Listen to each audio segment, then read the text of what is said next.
Welcome back to The Rebel Edge, a performance series for athletes. I'm here with Chris Malloy, head coach for men's golf here at Ole Miss. And we're going to be talking about the importance as well as how to establish a pre-shot or pre-game routine. Hey. Hey, how we doing? Good. How are you? Great. Good.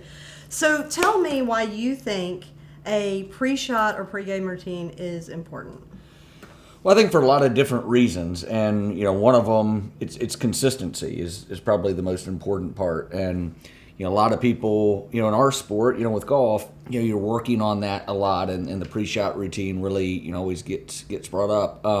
And we work on it a lot with our own guys, but a lot of people are really good with it when everything's going fine, and and maybe the beginning part of the round, and they have the putts falling, whatever it is. But that's not when it's important, right? I mean, you do it.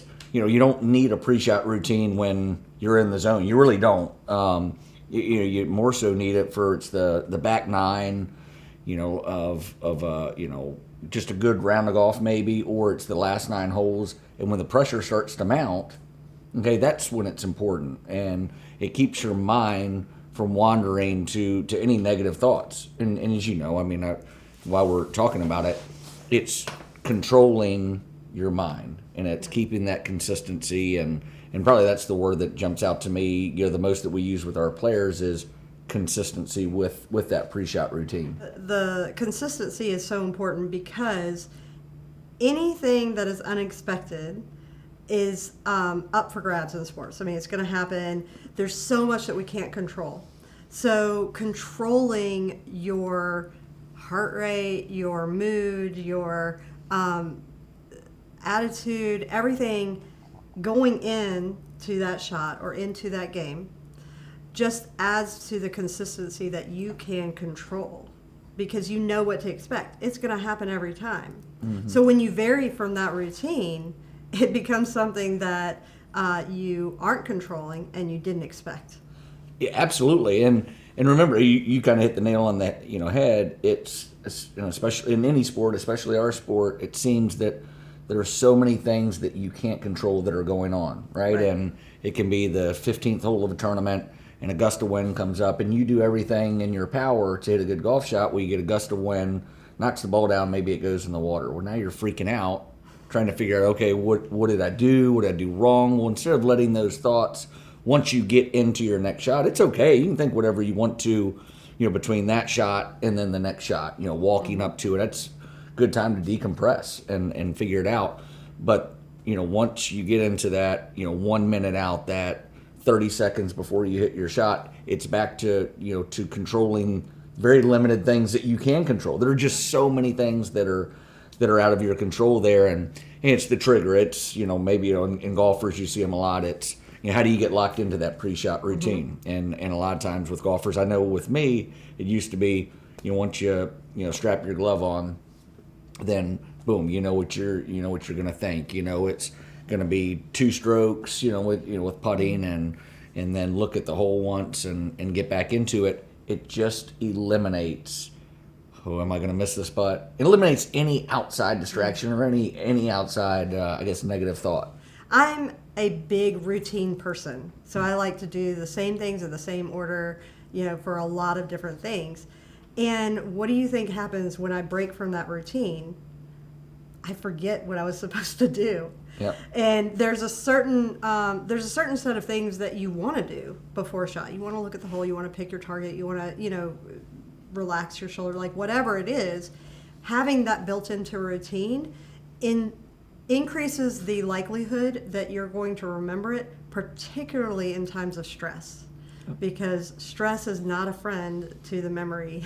No, you're right. And again, it just goes back to, the consistency of the routine. I know that once I've, strapped my glove, that I'm going to take, look at the hole. Then I'm going to take, 3 steps into the shot. It's autopilot from there. Yeah. You know exactly what you're doing. And the best players that I've ever been around, they crave for that routine. As you mentioned, yes. Not just the pre-shot routine, the pre-round routine, pre-practice. Yeah. A guy like Braden Thornberry, he is, he knows exactly what he's going to do, not just when he shows up to the golf course, right? And those guys, the best in the world, Tiger Woods, they know what they're doing the night before. If you said, okay, I have a tee time at 1:00, they know what they're going to be doing at 11:15, not 11:17. I mean, it is 11:15, and they will not stray from it. Absolutely. The other thing about routine, pre-shot, pre-game, that's so important is that a lot of things happen in the course of a match or the course of a day or, traveling or whatever that can disrupt our sense of comfort. So having that routine and that consistency helps us feel comfortable. When we feel comfortable because we know what to expect, then we can relax a little bit. The other thing is when we set ourselves up to be that comfortable, it's easier to envision what we're going to do because our bodies are naturally geared to think about the worst case scenario. It's a survival mechanism. What if? Yeah, what if? And it doesn't matter if it's a round of golf or a tiger attack, our body it's just trying to protect us from whatever the threat is. So having that routine helps us feel comfortable. We know that, the threat is minimized and we can go on with what our bodies know to do because we've been training to do it since we were little. Yeah, and the funny part for me is, with any of our best golfers and you get some of the best athletes in the world, try to take those guys on a vacation, right? And go, okay, we have the day to do whatever you want to do. What do you mean, whatever I want to do? Well, you have an off day. Like, we can go to the beach. We can do whatever. Well, how long are we going to stay at the beach? What time are we leaving for the beach? What time are we going to leave the beach? Well, I don't know. And it drives them crazy. But I swear, it's like, the guys that are not the best players that really struggle are the ones that just kind of go through. And there are certainly exceptions to the rule. But I'm just saying in terms of, overall, they are craving. They are the worst vacationers. They're the worst relaxers. They want to know, what they're doing. They don't need just a day off with nothing. Yeah. That's me. I want to know how many turtles are going to be on the beach. Right, exactly. Or, okay, you have, all day to do whatever, and like I said, it could be a Saturday, you have an off day. Okay, well, I think I'm going to get up at 9:30. Well, you can get up whatever time you want to. Yeah, but I'm going to get up at 9:30 and Here's I'm going my to do this. itinerary. Absolutely. I printed it yesterday. Right. No, exactly. Yes. So, and our guys, we have an itinerary just like any other sport, when they leave, but we're very, very detailed of what we're doing, what we're wearing, everything that is, on a piece of paper now on their phone and that they are looking at all the time. And if we forget that, okay, if we forget to post that, then it's just whoa, what are we doing now? What's happening? Exactly, and they're kind of freaking out about it. So no, I think in every sport certainly it's important. You see that pre-shot routine go through and probably be a lot more important than ours. We talked about this story the other day of Jack Nicholson in the Masters where there was a sports psychologist that went and timed him doing his pre-shot routine all through the round. And it was within a second variability. He did the same thing at the same pace. And I think what a lot of athletes do is as they get stressed, they go through it faster and faster. And it starts to take on that going through the motions kind of thing. Oh, I got to do this, but you're not getting the benefit of the routine. So a pre-shot routine isn't just a set of actions. It's a set of actions at a certain rhythm at a certain pace. Huge. And with golfers, what you see is you mentioned getting faster. That's the most popular thing the common thing that you see is they get that final 9, they get to where that pressure is starting to mount. Well, they start to walk faster, and that's why, we like to be with them as a coach. And a lot of times for me, right, it's not rocket science that's out there. It's me grabbing their bag as they're walking off and getting faster and say, whoa, Johnny, slow down. Watch how fast you're walking. And it's so funny. And they'll see it, right, after you point it out. But as a coach, I think that's probably their most valuable thing is we're watching the way we walk. We're watching the pace that we walk and knowing what, that guy is doing. And, the other part is you have, really, very, very laid back golfers that, maybe they go the opposite way, or maybe I have to watch the way that I'm communicating. As you know, everyone that knows me is, I'm pretty an upbeat guy, and I get to going fast, so I really have to watch. There's a guy that played for us when I was at Florida State named Doug Letson. Well, he was very, very laid back. I mean, just kind of going through the motions. That's how he processed things. And, I struggled, when he was a freshman, that I started talking faster and faster and faster. And my boss actually pointed it out to me. He said, "Hey, how about you slow down, right? Yeah. Think about the way you're talking to Doug there." And it was, for me as a coach, it's a learning experience. I said, yeah, everyone's certainly different. I was probably speeding that guy up. I was probably getting him out of his routine. So as a coach, that's one of the biggest things that, certainly we have to work on, is knowing each individual player, what makes them tick. Do they have a tendency on the back nine when the pressure starts about to get fast, which is most of them, or maybe it's slower. Right. And I think there are athletes that'll say to me, like, well, I like the pressure, and so I'm going to go faster. And I'm like, there is no research evidence or even anecdotal evidence that is going to help you. It needs to stay consistent. Well, how about this? With our sport, once we get to the SEC championships and in the bigger tournaments, and especially postseason tournaments, you have leaderboards. Mm-hmm. Well, throughout our regular season, we don't have a whole lot of leaderboards. Some tournaments do, and but overall, we're just playing. So you think about a guy that, especially these younger ones, they get in and, we'll get to the back nine, of the last day, the last round. Coach, what am I? Where do I stand? Well, if you're in a good position, that means you've played well through the previous 2 days, and that's working for you. You never asked one time what the leaderboard was, because there aren't any leaderboards at that time, right? It's online, we can look at it, but you'll hear guys say, well, I just play better when I know where I stand. Well, like you said, what scientific evidence do you have? I mean, how many tournaments did you win? Which was a lot of them, that you had no idea really where you stood, but in their minds, they just want to switch everything once it comes down to it. It's the same philosophy, in my opinion, that people stand up in our sport and they say, well, when I get nervous, I always slice it. Or I get nervous, I always tug it left. No, you didn't. Like, you happen to do that a couple of times, but you don't always do that. Right? It just, that's not, it doesn't add up. Chipping straight up the hill. Go, go, go. That got on. You're a god. Good shot. Again, part of our job as a coach is to take the emotion out of it and say, let's do this with our sport. People go, wow, if I know I need to make this putt, I'm going to ram it. I'm going to take the break out of it. Well, no, it's scientific evidence shows you the ball has a better chance of going in with perfect speed. Yes. So don't, take the situation out of it. This is not a situational deal. Absolutely. And I will tell you that is my pet peeve when I hear golfers say, well, I really need this birdie. Okay, so let's break this down. First of all, need is a strong word.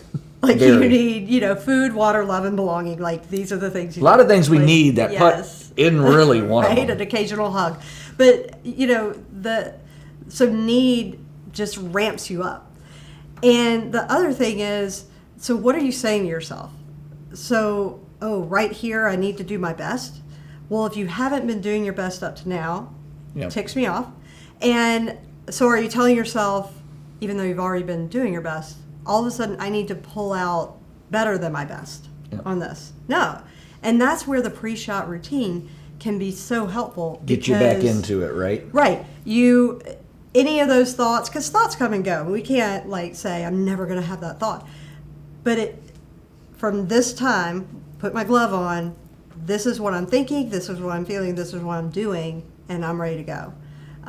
So anything that comes up in terms of feelings or take the emotion out of it is so important. So there's some certain things that need to be in a pre-shot routine, and certain things that do not. Emotion needs to not. Now there is excitement, there's adrenaline for some sports. You need a different level of physiological arousal for a drive than you do a putt. And in certain sports, that is something that's really important. I call it knowing your number, and I'll talk about that for a second. But you need to have a body check, to see where you are physiologically.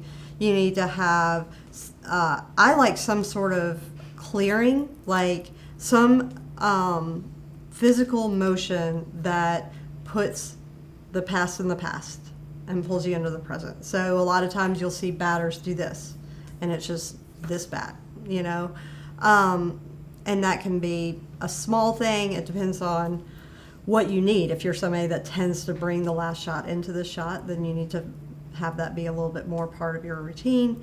A check on your pace, pick your target, and when I say pick your target, that's intuitive for golf, but it's for any sport. What are you going to do? Mm-hmm. So you not only bring up your intention, but you bring up the image of that intention, and and then a run through in your mind. Yeah, it's a checklist, and again, it's over and over again. So after you've hit your shot, good, bad, indifferent, if you're going to get mad, right? I mean, if I have a guy that's an emotional guy, and he wants to get upset for a second, well, by the time he puts that club, back in his bag, for our sport, then it's over. Mm-hmm. Now, what you do before then is up to you. You figure out what. Hopefully it's not throwing a golf club or right, acting like a complete fool. Right? Yeah, exactly. So and once you put that in your bag, then it's over. Then you can think whatever you want to. Right. Between now, with our sport, that's the good and the bad thing. You have probably about 5 minutes, maybe 10 minutes before you hit your next shot. So you go through that, and then again, it's getting back into it, having that checklist of what it is, and then being consistent there. And what's cool about it is you can make it as long or as short. Short is really important once you get up to the tee box or the green or where the ball. But you can have it be as long as you want. So, if somebody, for example, has a tendency to, in that 5 minutes, because it's a long time, gravitate to the negative, like, man, if I just birdied that hole, I'd be here, or like whatever, you may want part of your routine to be, I've had golfers go through 3 things that they're grateful for, or focusing on, something else to kind of decompress a little bit. So it just depends on what you're trying to solidify, whether it's, focusing on positive intention for the future rather than negative from the past, or trying to relax some, if that's an issue, then maybe sing a song, bring some Britney Spears up. I don't know, whatever right. it is. Definitely Britney Spears. Definitely. That won't get out of your head. But whatever it is. And I agree. And I tell you, that's probably brings up another point of there's a lot of general pre-shot routine, which all that I think lies in the general. If I'm walking with a player, I don't want to talk about anything with golf. Right. I really don't. I want to talk about food.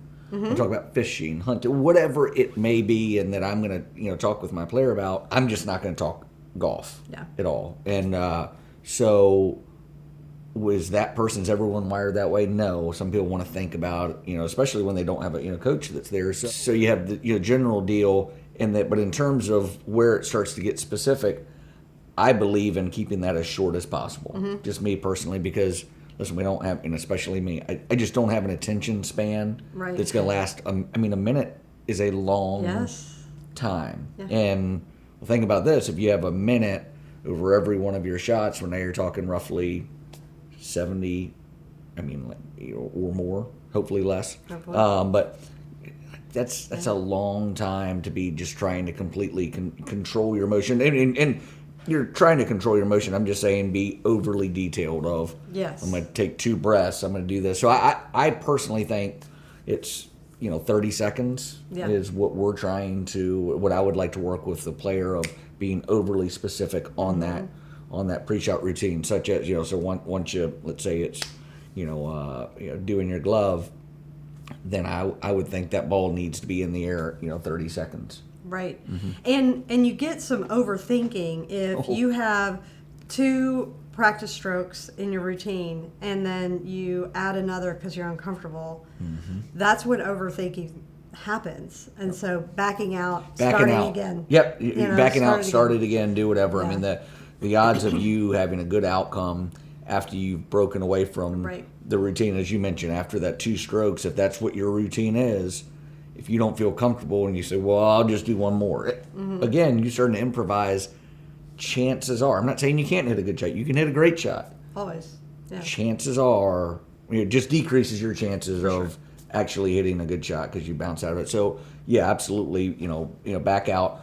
With golfers, the other reason I like to keep it a little shorter, in 30 seconds maybe at the most, is let's say you have to back out of that. Let's say you hear something, whatever it may be. Well, pace of play is a big deal in our game. So let's say your group is on the clock and you're pressed for time. Well, if your routine was 1 minute and now you got to back out of your routine, well, you may get stroked. I mean, you may end up in a bad spot and it's going to affect that pace of play. So, knowing to back out of it, dive back in and go is, I think just helps you. For sure. And, so you were talking about athletes, particularly great athletes, live by routine, and they do predictable stuff. And that's really interesting because I think for any sport, your game should be routine. So you were talking about, you don't talk about golf on the way to the next shot. That's part of the routine.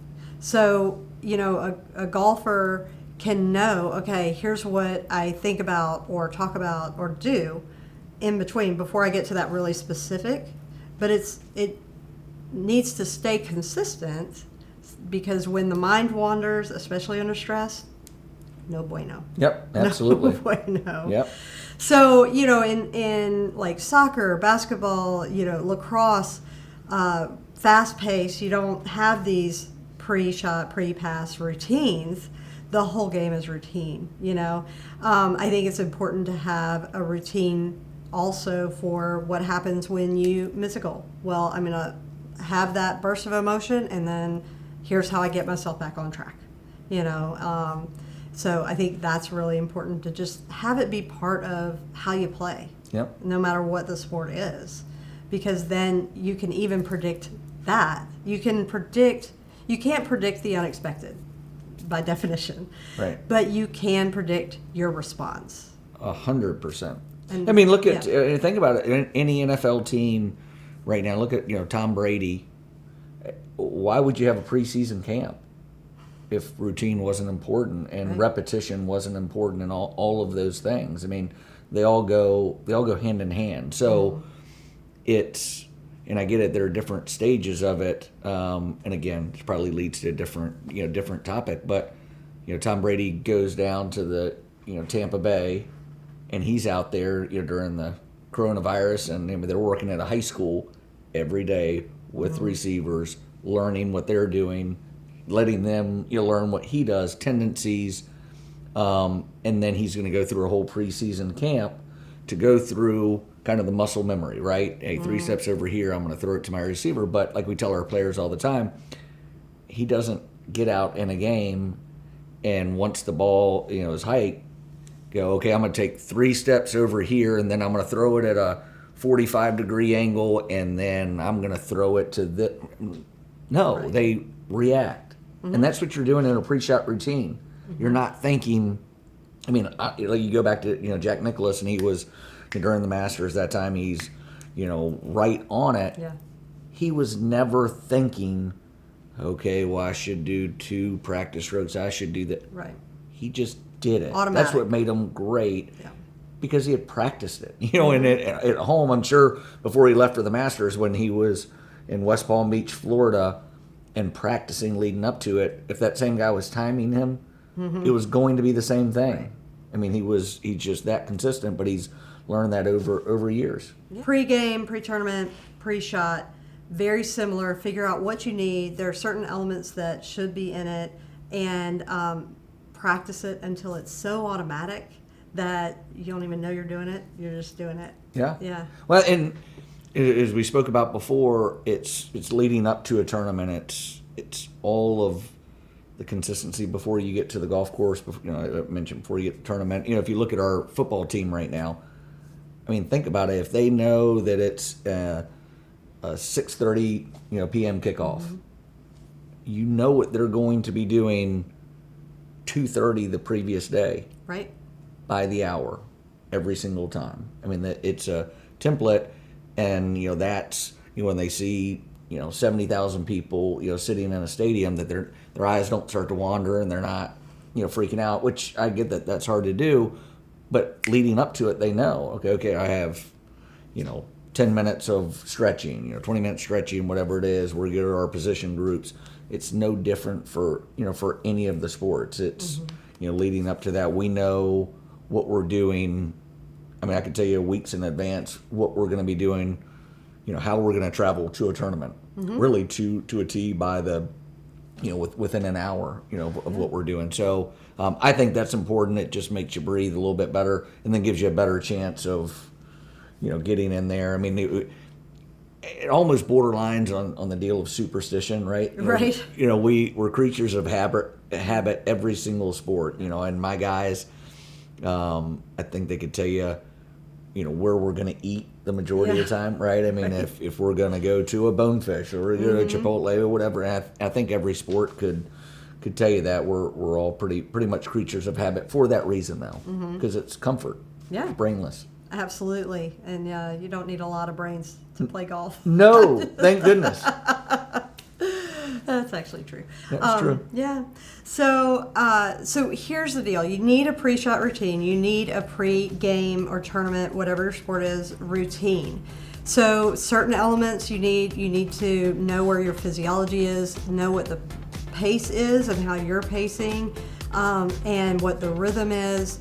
What do you need to focus on? Create your intent and your review. Whether that's of the game coming up or that shot, if you have that time in your sport, and then practice it until it becomes so automatic that it's just what you do and it's part of your game. And when you're able to do that and be consistent and comfortable and confident, that's what's going to give you an edge, and that edge we call the rebel edge.